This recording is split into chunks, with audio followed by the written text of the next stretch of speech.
मैं हूं आपका दोस्त क्रिस्टोफर दारूवाला। अपने इस हाइडआउट में बहुत ढूंढने के बाद एक चीज मिली है, लेकिन ये है खास आपके लिए। ये है कपूर और ये है मिंट। अब मैं इन दोनों को मिलाता हूं।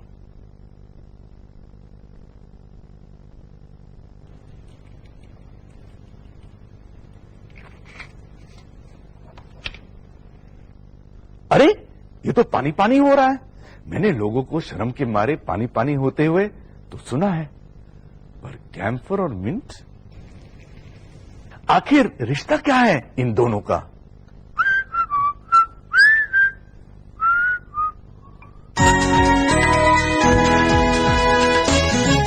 पानी का बादल से, बादल का नदी से, नदी का धरती से, धरती का पेड़ों से, और पेड़ों का हमसे और आपसे, और हम सबका एक दूसरों से एक गहरा रिश्ता है। घबराइए नहीं, ये कोई कविता नहीं है। हम बात कर रहे हैं विज्ञान की ही, और उस चीज की जिसने इन रिश्तों को मुमकिन बनाया। क्या है ये चीज? अरे दीपिका और शिवम बड़े पोएट्री और रिलेशनशिप्स की बात कर रहे हैं। मैं भी इस कपूर और मिंट की रिलेशनशिप के बारे में सोच रहा हूं। इनकी जोड़ी बहुत फायदेमंद है। पता है क्यों? इससे हमारा बॉडी का दर्द दूर हो जाता है।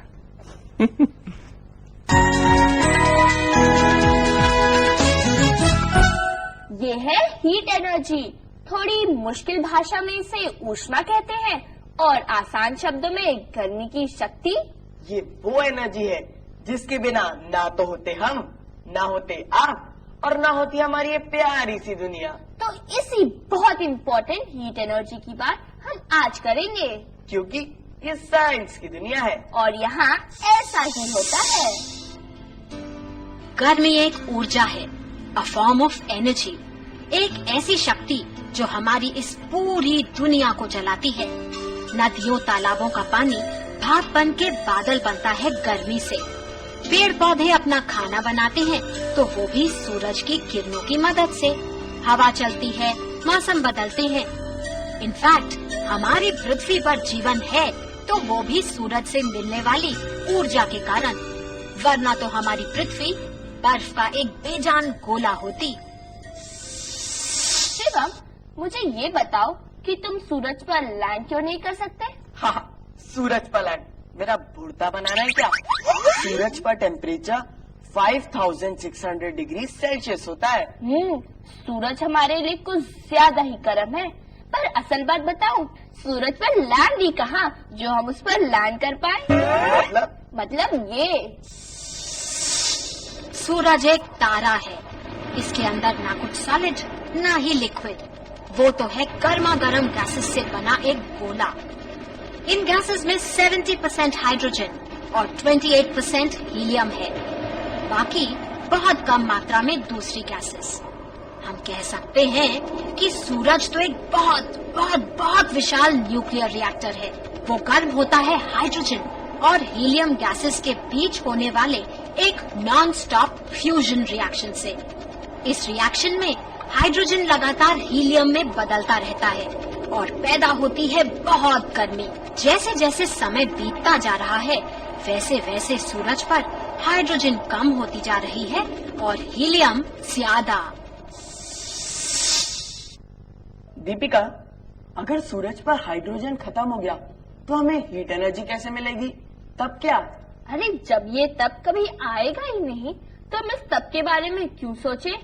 तब के बारे में तो तभी सोचना चाहिए जब ये तब कभी पॉसिबल हो। जब तब, अगर आपको जवाब पता है तो ढंग से बोलिए। पता है। अगले 5 बिलियन ईयर्स तक सूरज पर हाइड्रोजन खत्म नहीं होगा और हमें यूं ही गरम गरम धूप मिलती रहेगी। 5 बिलियन ईयर्स।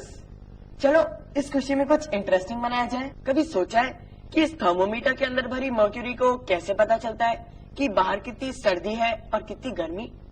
तो देखते हैं कैसे बनता है ये थर्मोमीटर और कैसे वर्क करता है, और बनाते हैं अपने लिए पानी का थर्मोमीटर। पानी का थर्मोमीटर? बिल्कुल। साइंस का एक नियम, हर लिक्विड गर्म होने पर एक्सपैंड करता है, फैल जाता है और ठंडा होने पर करता है कॉन्ट्रैक्ट। मर्क्यूरी से भरा बल्ब थर्मोमीटर भी बिल्कुल इसी नियम पर काम करता है और हमारा पानी का थर्मोमीटर भी। चाहिए कांच की बोतल, उसके ढक्कन में किसी बड़े से एक छेद करा लें। अब डालें स्ट्रॉ, आसपास की जगह को सील कर दें एयरटाइट, फिर रंगीन पानी बोतल में और ढक्कन बंद। अब इसमें हवा फूकें, थर्मोमीटर तैयार। देखिए कैसे बर्फ में रखते ही स्ट्रॉ में पानी का लेवल नीचे उतर रहा है। गर्म पानी में जरूर उल्टा होगा, पर आप खुद ट्राई करें। टेम्परेचर को नापने के स्टैंडर्ड यूनिट्स हैं डिग्री सेल्सियस, फ़ारेनहाइट और केल्विन। हम इस्तेमाल करते हैं डिग्री सेल्सियस, जिसमें पानी का फ्रीजिंग पॉइंट है 0 डिग्रीज और बॉइलिंग पॉइंट है 100 डिग्रीज। हीट एनर्जी हमेशा चलती रहती है, it travels all the time. ये हम कैसे कह सकते हैं? भाई सिर्फ कहीं नहीं, देख भी सकते हैं और दिखा भी सकते हैं। अब मैं दिखाता हूं आपको एक मजेदार खेल, फिरकी। क्या आप समझते हैं ये फिरकी सिर्फ हवाई से ही चल सकती है? तो देखिए।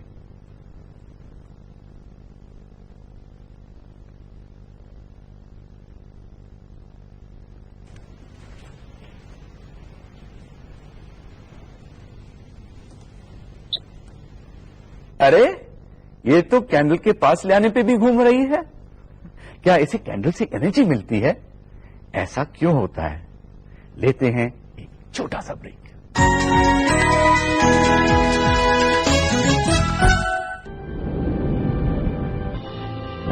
EduSat, a satellite dedicated to the cause of education. EduSat has 6 Ku-band high-power transponder and 1 extended C-band transponder. The 6 Ku-band transponders of EduSat have 5 spot beams and 1 national beam. 1 extended C-band transponder also provides a national beam. The ground segment in each beam consists of a hub, 6 to 10 teaching ends, and a large number of interactive and receive-only terminal. This network enables sharing of best resources by rural educational institutes. Undoubtedly, EduSat offers a very effective means to carry quality education resources, bridging the divide between rural and urban areas.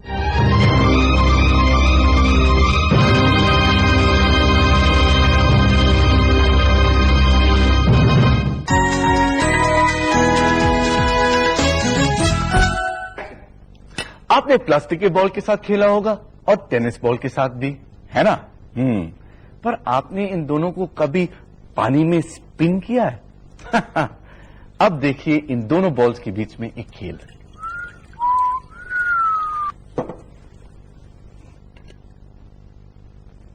Plastic वाला तो spin कर रहा है, tennis वाला तो रुक गया। क्यों? क्योंकि ये तो फरी है और इसके फर की फ्रिक्शन की वजह से ये रुक गया। ये था मेरा जवाब। अब देखिए शिवम का सवाल।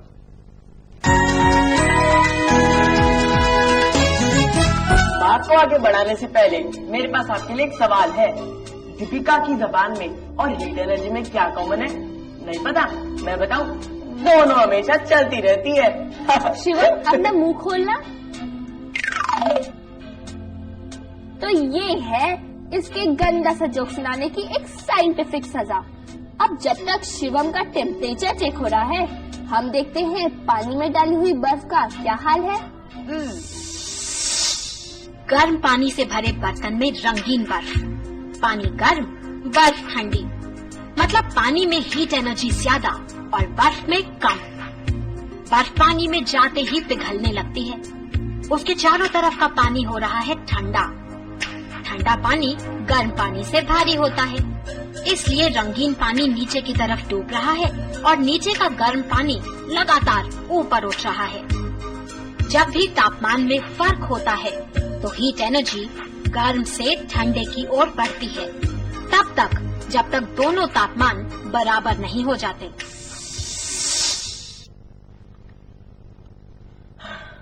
शिवम, तुम्हारा टेम्परेचर तो पूरा 98.4 फ़ारेनहाइट है।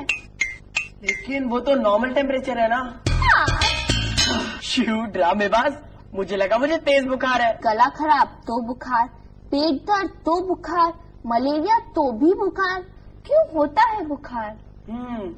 क्यों और कैसे होता है ये बुखार? क्यों और कैसे मतलब हमारी अपनी केटू। हेलो केटू।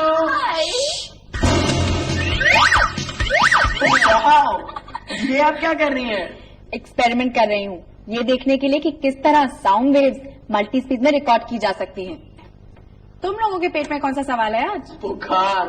बुखार? किसको? किसी को नहीं केटू, हम ये पता करने आए हैं कि बुखार होता क्यों है।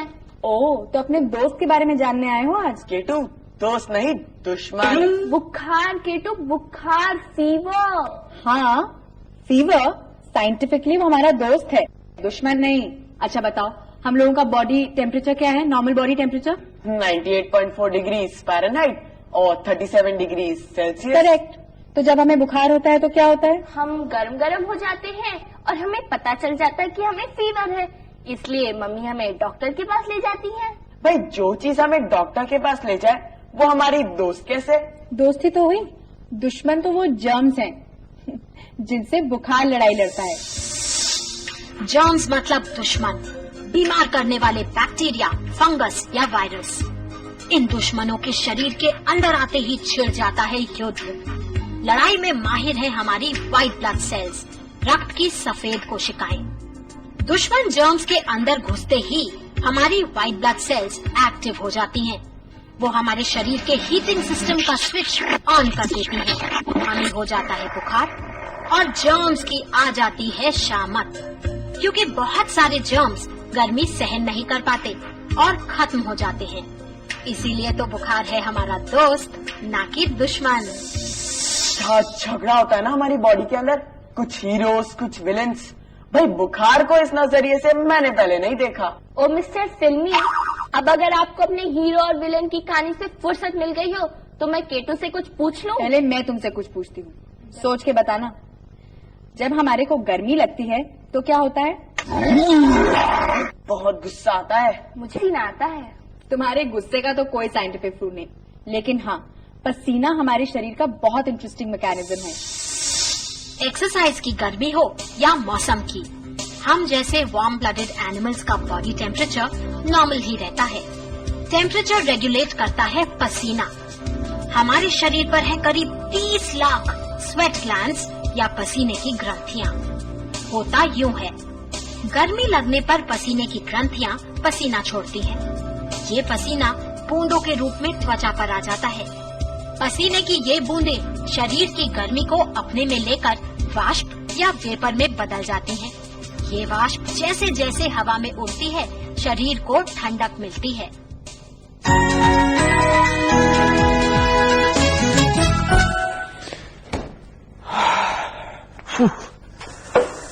ओह क्या गर्मी है, थोड़ा सा ठंडा पानी।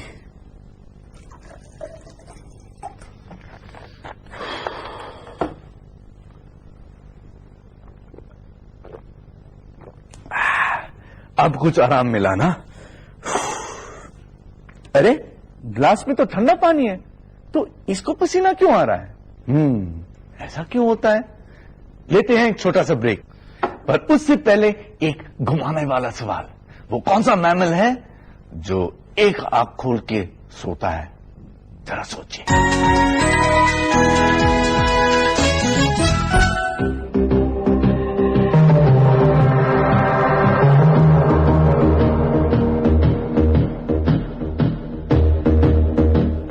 है ना चमत्कार? इस चमत्कार पर ये किताब, प्रकाशक विज्ञान प्रसार। ऐसी कितनी ही पुस्तकें, वैज्ञानिकों की जीवनियां, हमारा सौर मंडल, अंतरिक्ष के रहस्य, पर्यावरण, स्वास्थ्य और बच्चों में जिज्ञासा बढ़ाने वाली कितनी ही किताबें। रेडियो धारावाहिक और उनके सीडी, वीडियो फिल्में और सीडी रोम, विद्युत और इलेक्ट्रॉनिक्स के प्रयोग किट, हैम रेडियो, विपनेट और देशव्यापी विज्ञान क्लबों का जाल।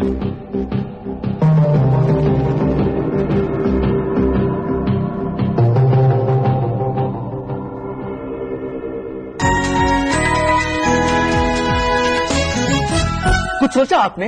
I mean, मेरे सवाल का जवाब वो है डॉल्फिन। डॉल्फिन एक ऐसी मैमल है जो एक आंख खोल के सोती है। अब सुनिए दीपिका का जवाब। हमने आपसे पूछा था कि ऐसा कौन सा मैमल है जिसके स्वेट ग्लैंड्स नहीं, मतलब पसीना नहीं आता।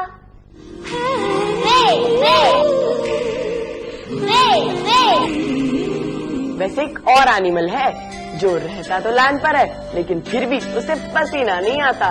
तो मिलिए इसी एनिमल से, और प्लीज छी मत कहिएगा, इसे अच्छा नहीं लगता। पिग महाशय, यही है जमीन पर रहने वाले वो स्तनधारी जानवर जिनके शरीर पर स्वेट ग्लैंड्स हैं ही नहीं। अब पसीना नहीं आएगा तो गर्मी से बचेंगे कैसे? बस इसीलिए तो कीचड़ और मिट्टी में लोट लगाते हैं ताकि ठंडक या गर्मी पा सकें। शिवम, तुम मुझे ये बताओ। अरे पूछो पूछो ना। भूल गई। कोई बात नहीं। अच्छा तुम बताओ, जब माउंट एवरेस्ट डिस्कवर नहीं हुआ था तब सबसे बड़ा पहाड़ कौन सा था? एक minute, I think I know the answer. पता नहीं। अरे नहीं पता भाई, माउंट एवरेस्ट ही तो था, बस वो डिस्कवर नहीं हुआ था। आ गया। कौन? मेरा सवाल, मुझे ध्यान आ गया। तो मैं ये पूछ रही थी कि अगर स्वेटिंग मतलब पसीना हमारे ठंडे होने का तरीका है तो हम गर्म होने के लिए क्या करते हैं? आ गया क्या? तुम्हारे सवाल का जवाब। यही तो है, देखो। फ्रिक्शन या घर्षण मतलब दो चीजों का आपस में रगड़ना। घर्षण से पैदा होती है हीट एनर्जी, और ये बात हमारा शरीर अच्छी तरह जानता है। इसीलिए तो जब हमें ठंड लगती है तो हम कांपने लगते हैं, शिवर करते हैं। कांपते समय हमारी त्वचा कस जाती है और मसल्स एक दूसरे से रगड़ते हैं। इससे पैदा होती है गर्मी। हमारे शरीर का रक्त संचार बढ़ता है और तापमान भी। ये तो हुई हमारे शरीर के अंदर की बात, लेकिन हीट एनर्जी ऐसी एनर्जी है जो हर वक्त हमारे साथ रहती है। भाई अपने चारों ओर ही देख लीजिए, ऐसी कितनी सारी मशीनें हैं जो चीजों को ठंडा और गर्म करती हैं। नहीं समझे? Gas, geyser, fan, AC, heater, fridge और भी बहुत सारी चीजें हैं। कुछ ठंडा करते हैं और कुछ गर्म। लेकिन आज हम उस चीज के बारे में मालूम करने जा रहे हैं जिसका मुझे बहुत दिनों से इंतजार था।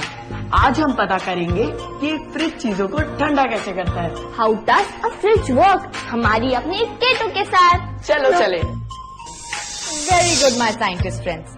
रेफ्रिजरेटर में आपका इंटरेस्ट आइसक्रीम तक खत्म नहीं होता, ये जानकर मैं काफी इम्प्रेस हुई। वैसे फ्रिज के काम करने का राज छुपा है हमारे हाथों में।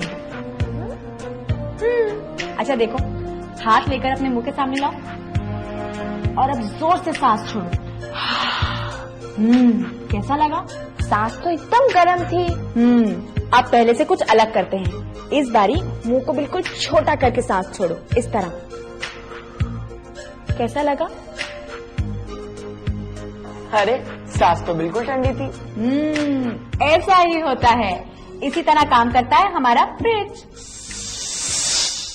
होठ सिकोड़ने से अंदर की हवा पर दबाव बढ़ जाता है, वो कंप्रेस हो जाती है, लेकिन मुंह के बाहर आते ही वो बहुत तेजी से फैलती है। इस एक्सपेंशन से उसकी ऊर्जा अचानक कम होती है और वो ठंडी पड़ जाती है। बिल्कुल इसी प्रिंसिपल पर काम करता है रेफ्रिजरेटर। फ्रिज का कंप्रेसर पीछे लगे पाइप्स में लगातार चलने वाले कूलेंट पर दबाव बढ़ाता है, उसे छोटे छोटे छेदों में से होकर पाइप्स में धकेलता है। प्रेशर अचानक कम होने से कूलेंट बर्फ जितना ठंडा पड़ जाता है और लिक्विड में बदल जाता है। ये ठंडा लिक्विड फ्रिज के अंदर की गर्मी को अपने में लेते हुए एक बार फिर पहुंचता है कंप्रेसर तक, और अब वो एक गैस में बदल चुका होता है। ये साइकिल लगातार चलती रहती है। फ्रिज के अंदर की गर्मी बाहर और फ्रिज के अंदर रखा सामान बिल्कुल ठंडा। साइंस हमारे चारों तरफ है, फिर चाहे वो छोटी छोटी चीजों में हो या बड़ी बड़ी मशीनों में। अपने चारों ओर छुपी साइंस को पहचानिए, समझने की कोशिश कीजिए। अरे किटकिट, किटकिट तू कहाँ है? कहाँ गया भाई? हाँ, नहीं दिखाई नहीं दे रहा है, पर तेरी आवाज तो आ रही है, मगर धीमे धीमे। कहाँ है? अरे कहीं फ्रिज में तो नहीं फंस गया? अरे लो, तू तो जम गया ना आइसक्रीम खाने के चक्कर में। अरे गर्म हो जा, गर्म। अरे क्या हो गया तुम्हें? जिंदा तो है ना? चलो, जब तक ये नॉर्मल हो जाए आप जरा देखिए पिट पिट की ये बात।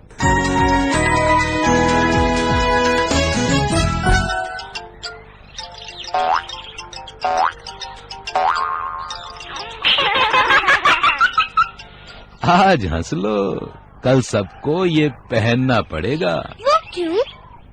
मनुष्य ने पिछले कुछ वर्षों में पृथ्वी को इतना प्रदूषित कर दिया है कि हवा, पानी, खुराक जैसी जीवन की अति महत्वपूर्ण आवश्यकताओं को भी प्रदूषण के सांप ने डस लिया है। तेजी से बढ़ता औद्योगिकरण, बढ़ते वाहन व्यवहार की वजह से कार्बन डाइऑक्साइड, सल्फर डाइऑक्साइड जैसी जहरीली वायु के कारण ओजोन का सुरक्षा आवरण यानी ओजोन लेयर भी गंभीर रूप से क्षतिग्रस्त हो रही है।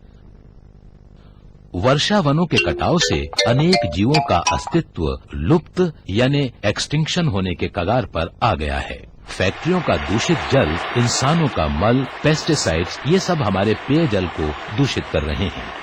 समुद्र में बहा देने वाला तेल भी अत्यंत खतरनाक है। रासायनिक खाद का विवेकहीन उपयोग हमारे खाद्य पदार्थों को विषैला कर रहा है। इस वजह से उपजाऊ भूमि बंजर होने लगी है। लेकिन इसे रोकने का कोई उपाय है। संरक्षण, पानी, जमीन, हवा, ऊर्जा, खनिज, इन सब का सही मात्रा में उपयोग करके इसके दुरुपयोग को रोकना होगा।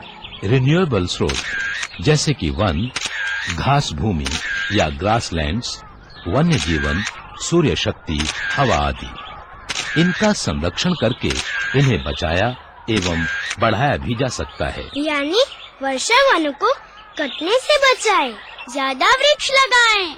हाँ दोस्तों, तभी हम औद्योगिक विकास यानी इंडस्ट्रियल ग्रोथ और पर्यावरण यानी एनवायरनमेंट को स्वस्थ रूप से संतुलित कर पाएंगे।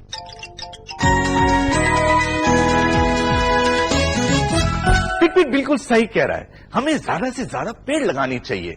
आई मीन जस्ट बिकॉज हम एक्सपेरिमेंट्स करते इसका मतलब थोड़ी कि हम नेचर को भूलें। ना तो आप नेचर को भूलें and don't forget to write to us. हमारा पता है ऐसा ही होता है 3183 DECU ISRO SAC campus, Ambawadi विस्तार post office, Ahmedabad 380015। Email ah3@sac.isro.gov.in।